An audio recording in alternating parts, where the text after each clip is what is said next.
Tandaan nyo ito, mga minamahal kong kapatid. Dapat maging handa kayo sa pagkikinig, dahan-dahan sa pananalita, at huwag agad magagalit.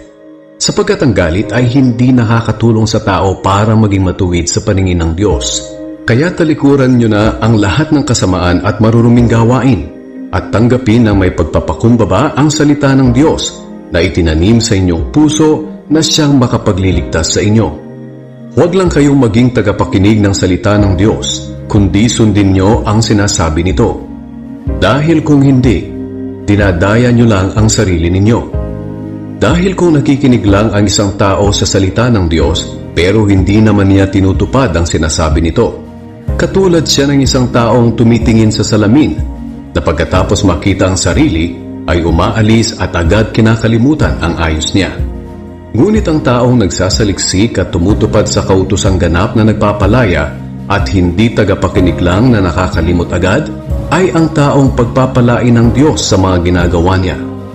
Kung may nag-aakalang siya ay relihiyoso pero hindi naman magawang pigilan ang dila niya, walang silbi ang pagiging relihiyoso niya at niloloko lang niya ang kanyang sarili.